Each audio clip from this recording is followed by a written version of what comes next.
आपने नटवरलाल बंटी बबली जैसे कई ठगों की कहानियां सुनी होंगी, लेकिन आज हम आपको जो किस्सा सुनाने जा रहे हैं वो एक ऐसे ठग का है जिसने न सिर्फ दुनिया के सबसे अमीर शख्स को ठगा, बल्कि सरकारों तक को अपने जाल में फंसाने में कामयाब हुआ।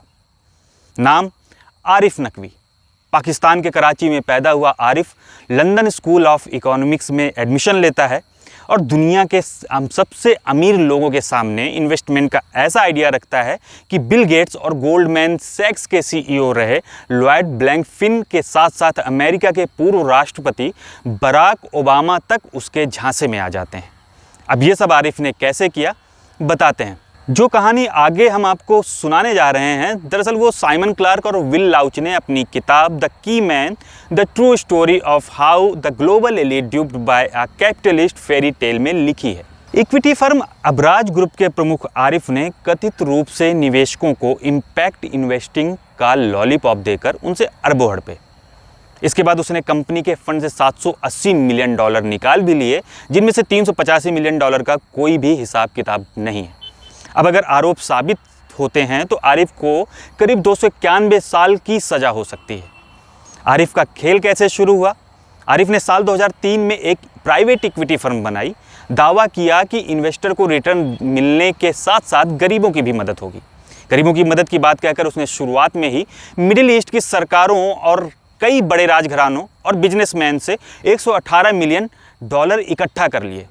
गरीबों की मदद वाली कहानी इतनी फ़ायदेमंद निकली कि आरिफ ने दुनिया के सबसे स्मार्ट इन्वेस्टर्स को भी अपने झांसे में ले लिया।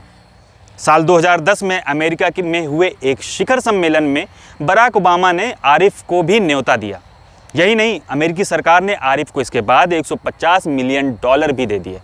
उसने पश्चिम से धर्म के नाम पर भी काफ़ी रुपया ऐंठा। ऐसा नहीं था कि आरिफ ने कभी सच में दान ही नहीं किया। अपनी छवि बनाने के लिए ही सही, उसने अमेरिका की जॉन्स हॉपकिंस और लंदन स्कूल ऑफ इकोनॉमिक्स समेत दुनिया की कई यूनिवर्सिटीज़ को लाखों डॉलर दान में दिए। उसने पाकिस्तान में अमन फाउंडेशन नाम का $100 मिलियन का एक चैरिटी ऑर्गेनाइजेशन भी खोला। इन सब के बाद आरिफ का रसूख बढ़ता गया, रसूख ऐसा कि आरिफ के पास खुद का प्राइवेट जेट और याट थी, जिनका इस्तेमाल वो अपने इन्वेस्टर से मिलने के लिए करता था। नकवी ने 2012 में अपने घर में बिल गेट्स को इनवाइट किया। इसके बाद बिल गेट्स फाउंडेशन ने नकवी को $100 मिलियन जारी कर दिए, जिसे देखकर अन्य निवेशकों ने भी उसी फंड में $900 मिलियन से ज़्यादा निवेश कर दिए।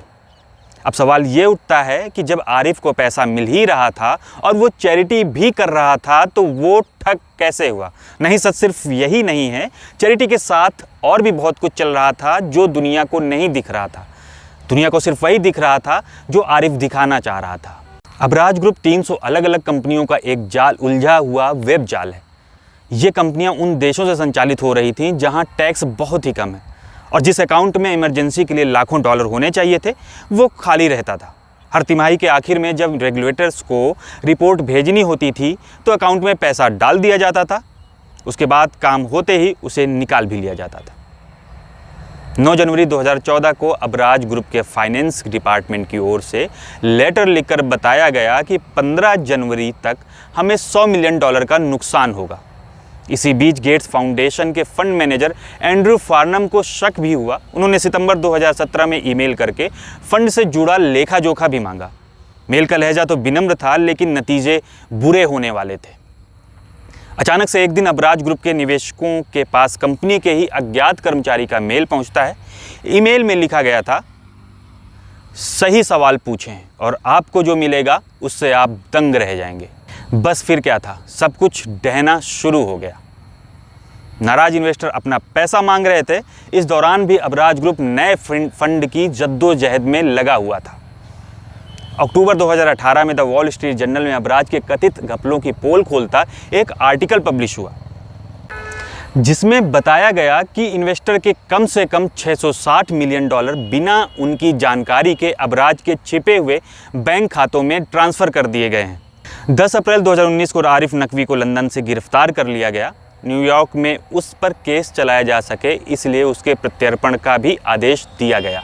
लेखकों ने किताब में नकवी की इस कथित चैरिटी को लेकर तंजिया लहजे में लिखा है, इस तरह से गरीबों की मदद करने के बजाय अगर आरिफ कराची की सबसे ऊंची बिल्डिंग में जा कर के वहाँ से इन्वेस्टर्स का रुपया हवा में उड़ा देता तो शायद गरीबों की ज़्यादा मदद हो जाती।